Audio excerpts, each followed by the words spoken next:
My stepfather destroyed the treehouse, the last connection to my dad. He thought he erased him from my life. But he was wrong. I lost something that day, yet I rebuilt even stronger. I never thought I'd be the kind of person to post on a subreddit like this, but I don't know where else to go with this. I feel like I lost my father all over again, and the worst part is, it wasn't an accident this time. It was deliberate. My dad was my best friend. I know a lot of people say that, but for me, it was real. He wasn't just my father, he was my hero, the person I looked up to more than anyone. He taught me how to fish, how to throw a football, and how to tell when a storm was coming just by the way the wind changed.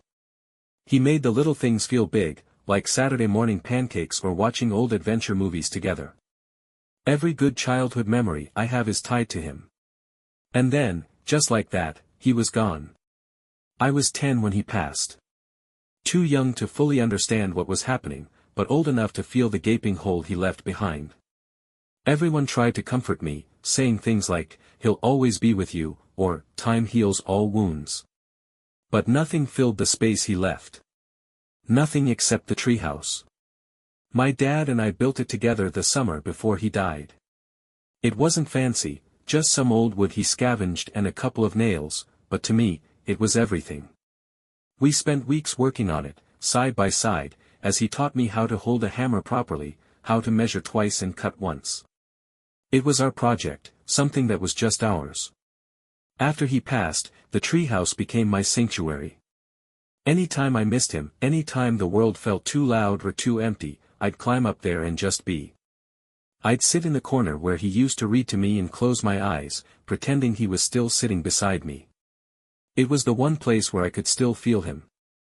And then my mom met Greg. At first, I wanted to be happy for her. She was lonely, and she deserved to find love again.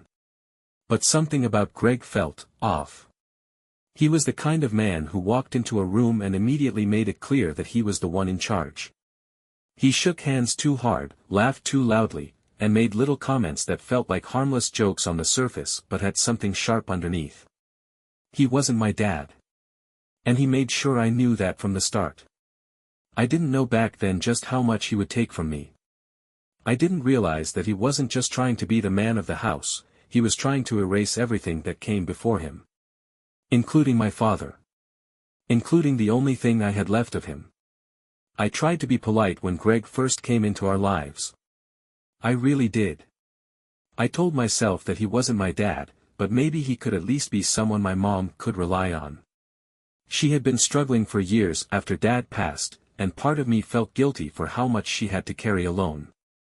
So when Greg started coming around more, when he moved in and started calling our house his house, I told myself to suck it up. But Greg never wanted to just be in our lives. He wanted to control them. From the start, it was clear that he saw me as an inconvenience rather than a stepson. He wasn't outright cruel, not at first. His comments were small, sneaky. When I'd talk about my dad, Greg would roll his eyes or say things like, "That was a long time ago, kid. You gotta live in the present." When I'd retreat to the treehouse, he'd scoff and mutter, "What are you, 5? You still playing in a clubhouse?" It was like every part of me that was connected to my dad annoyed him. I tried to ignore it, but over time, the comments became more direct. He'd criticize everything I did, calling me soft, saying I needed to man up instead of clinging to the past. If I got upset, he'd smirk like he was winning some unspoken battle.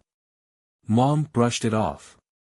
"He's just trying to help toughen you up," she'd say. "He doesn't mean anything by it." But I knew better. The treehouse became my last refuge. Whenever Greg got to be too much, when he belittled me in front of my mom, when he acted like my feelings didn't matter, I'd go there. It was the only place where I felt safe, where I could sit in the quiet and remember what it was like before he came into our lives. And Greg hated that. At first, I thought it was just because he found it childish. But looking back, I think it was more than that. The treehouse was a reminder that there was a part of my life he couldn't control, a piece of me that wasn't his to mold. I should have realized sooner that he wouldn't let that last forever. Greg's resentment toward the treehouse only grew stronger over time. At first, his irritation came in the form of dismissive glances and muttered remarks whenever he saw me climbing up into it. His disapproval lingered in the air like an unspoken challenge, a silent demand that I abandon the past and conform to whatever version of me he wanted to create. Soon, his disdain became more direct. He started making comments about how the structure was old, unstable, and unsafe, suggesting that it should be taken down before it became a hazard. But I knew better. I had reinforced the boards myself, checking every nail, replacing anything that had weakened over the years. The treehouse was sturdy. The real issue was not the structure itself, but the fact that it stood as a reminder of a past Greg wanted erased.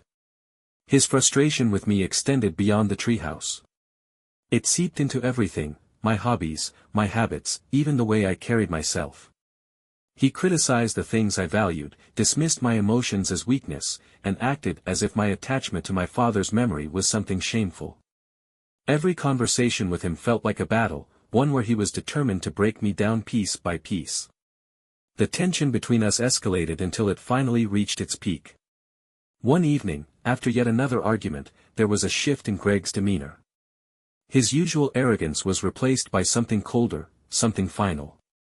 It was as if he had decided, in that moment, that words were no longer enough. I had no idea what he was planning. I only knew that whatever was coming next, it would change everything. The next day started like any other. School had been exhausting, and all I wanted was to go home, escape into the treehouse, and clear my head. That place had always been my sanctuary, the one spot where Greg's presence couldn't reach me. But as I walked toward the backyard, something felt wrong. The usual stillness, the quiet comfort that surrounded the treehouse, was gone. Instead, there was an eerie emptiness, a silence that made my stomach clench. Then I saw it. The treehouse, my treehouse, was gone. At first, I couldn't even process what I was looking at. The tree still stood tall, but the wooden planks that had once formed the walls, the sturdy beams that had supported it for years, were now nothing more than a pile of shattered debris on the ground. Broken wood, twisted nails, and scattered pieces of my childhood were strewn across the backyard like trash. The rope ladder was missing. The small wooden sign with my name and my dad's initials carved into it was nowhere to be seen. My knees nearly buckled. Every board, every nail, every carefully measured inch of that treehouse had been built with love, with laughter, with the bond one had shared with my father. It wasn't just wood and nails, it was memories, the last piece of him that I had left. And now it was gone. Panic turned to rage as realization sank in. This wasn't an accident. The weather hadn't torn it down. It hadn't collapsed on its own. Someone had destroyed it, deliberately. And there was only one person who had wanted it gone. Greg had finally done it. He had taken away the one thing he could never control, the one thing that still connected me to my father. And in doing so, he had made sure I would never forgive him. Standing in the backyard, staring at the wreckage of the treehouse, a hollow feeling settled deep in my chest. The place that had been my refuge, my last tangible connection to my father, had been reduced to nothing but splintered wood and scattered debris. The sight of it was unbearable, every broken board felt like a piece of my childhood, ripped away and discarded without a second thought. The air felt thick, pressing down on me as I tried to process what had happened.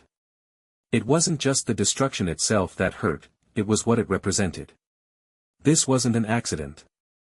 It wasn't nature or time that had taken the treehouse away. It had been intentional, deliberate, fueled by resentment and control. Greg had wanted to erase it, to erase any reminder that my father had ever been a part of this family. A cold rage settled in my stomach, but beneath it was something worse, an aching, suffocating grief. Losing my father had been something I never fully recovered from, but at least I had always had this place, this small corner of the world where his presence still lingered. Without it, it felt like he was slipping away from me all over again, like another part of him had been stolen from me. I turned toward the house, my mind racing with thoughts of what to say, of how to make my mother understand the depth of what had just been taken from me. But deep down, I already knew what was coming. She would brush it off, excuse it, insist that Greg had meant well or that it was time to move on. The thought of hearing those words made my stomach turn. The betrayal didn't just come from Greg. It came from the knowledge that my own mother had let it happen. There was no fixing this. No rebuilding what had been lost. The treehouse was gone, and so was any last illusion I had that Greg would ever be anything more than the man who had come into my life and decided my father's memory didn't matter. And in that moment, I knew one thing for certain: I would never forgive him. Stepping into the house felt different. The walls that had once offered warmth now seemed hollow, as if they belonged to a place I no longer recognized. My mother stood in the kitchen, unaware, or maybe just unwilling to acknowledge, what had happened outside. The weight in my chest grew heavier, suffocating in its intensity. She had to know. There was no way she didn't. The words were trapped inside me, tangled between grief and fury. I wanted to demand an explanation, to hear her admit that she had allowed this to happen. But deep down, I already knew what she would say. It would be another excuse, another attempt to smooth things over, to pretend that what Greg had done wasn't as devastating as it truly was. She finally looked up, and for a brief moment, I thought I saw something close to guilt flicker across her face. But then it was gone, replaced by that same tired expression she always wore whenever Greg and I clashed, an exasperation that told me she was already choosing her side. She spoke, but the words carried no weight, no real acknowledgement of what had been taken from me. She framed it as an act of necessity, something that had been bound to happen eventually. The treehouse, she insisted, had been old, unsafe, a remnant of a past that was keeping me from moving forward. Greg had only done what needed to be done. Hearing those words was worse than seeing the wreckage itself. It wasn't just that she was excusing it, it was that she genuinely believed it was for the best. There was no apology, no regret. In her mind, Greg had done something reasonable, something I would eventually understand. But I didn't understand. I never would. The pain of losing my father had been something I carried alone for years, but I had always believed that at least my mother understood. Now, I wasn't sure if she ever really had. The last piece of my father had been destroyed, and she was standing there, asking me to accept it as if it meant nothing. The conversation ended before it even truly began. There was nothing left to say, nothing I could do to make her see what this had done to me. The bond between us, already frayed from years of unspoken hurt, finally snapped. I wasn't sure if I had ever truly resented her before this moment, but now, I felt it settling in, a quiet, bitter realization that she had let this happen, and that she would never see why it mattered. The treehouse was gone. And now, so was any hope that this place could still feel like home. The days that followed felt empty. The house, once a place of familiarity, now felt foreign. Every glance at the backyard sent a fresh wave of nausea through me, a brutal reminder of what had been taken. The pile of broken wood was gone, cleared away as if it had never existed. That hurt almost as much as the destruction itself, how quickly it had been erased, how little it seemed to matter to anyone but me.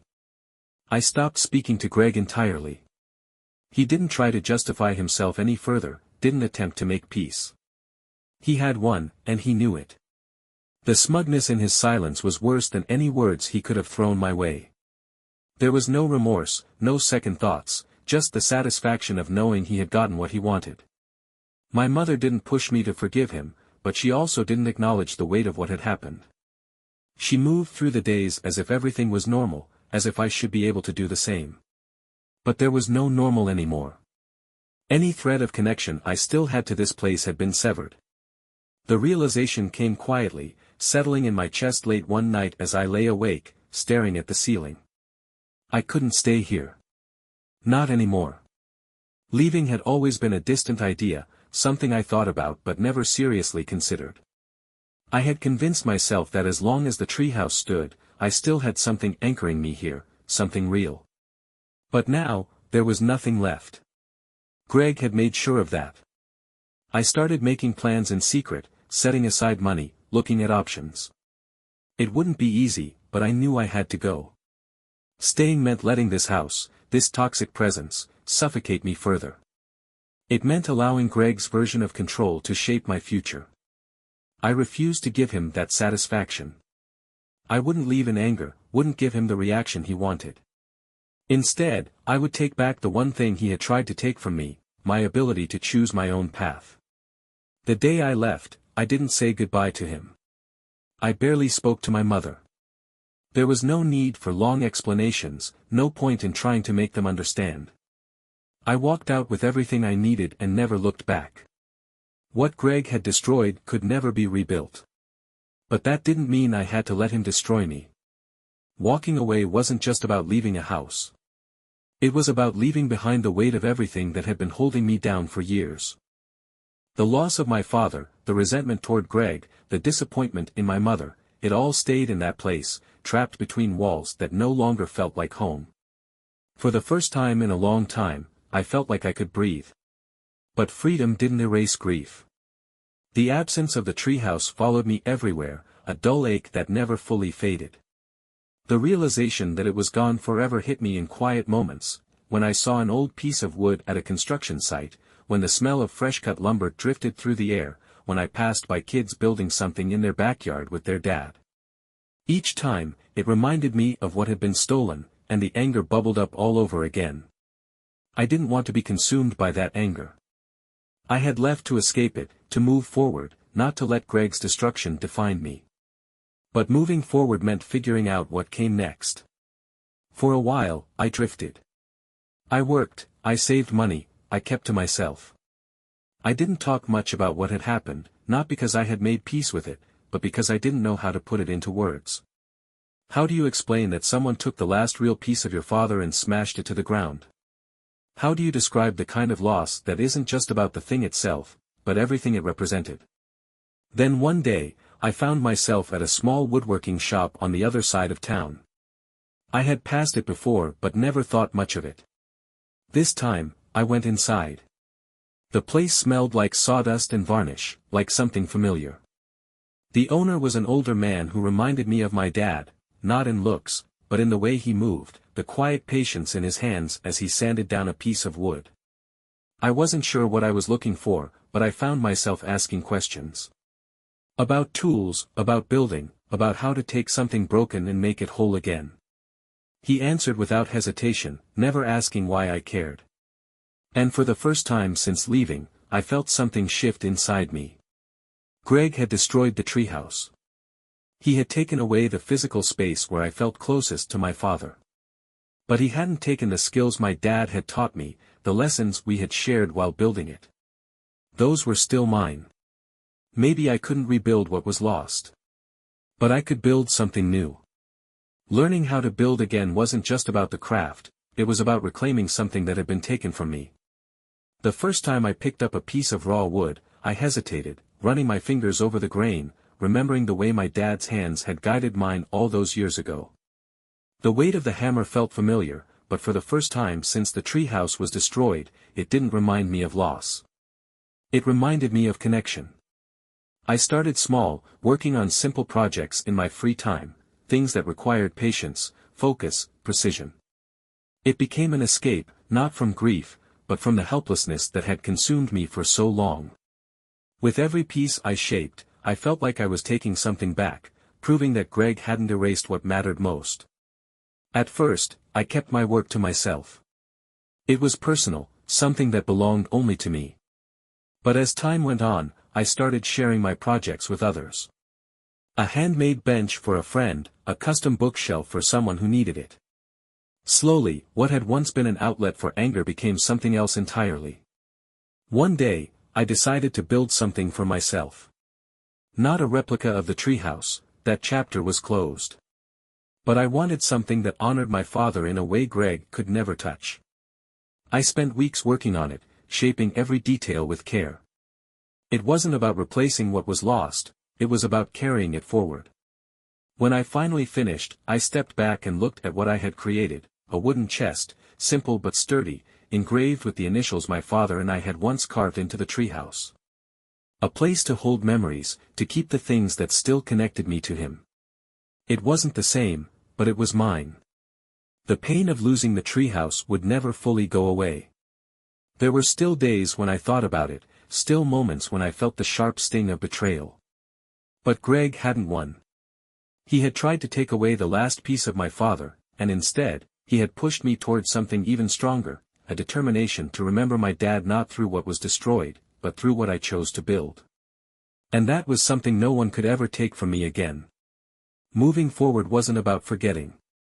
It wasn't about pretending the past hadn't shaped me, or that the pain Greg caused wasn't real. It was about choosing where I placed my energy, whether I let my anger consume me, or if I used it to build something better. I thought about Greg less and less as time went on. Not because I forgave him, but because he no longer mattered. He had spent so much effort trying to erase my father's presence from my life, and in the end, all he did was push me toward a deeper connection with him. My father wasn't in a treehouse. He wasn't in the broken wood Greg had scattered across the yard. He was in the lessons he taught me, the strength he gave me, the love he left behind. Greg could destroy a place, but he couldn't destroy a legacy. My mother never truly understood why I left, and I stopped trying to explain it to her. She chose to stand by Greg, and I chose myself. That was the last real choice I made about that house, and I didn't regret it. One evening, I drove past my old neighborhood. The house was still there, unchanged on the outside, but I felt nothing when I looked at it. No attachment, no longing. The place where I had spent my childhood had ceased to be home long ago. My hands rested on the steering wheel, calloused now from the work I had poured myself into. I wasn't that kid standing in the ruins of his treehouse anymore. I had built something new, not just with wood and nails, but with the understanding that I was more than what Greg had tried to take from me. The past would always be part of me, but it no longer defined me. And as I drove away, leaving that place behind for good, I knew one thing for certain: my father's presence had never been in that treehouse. It had been with me all along.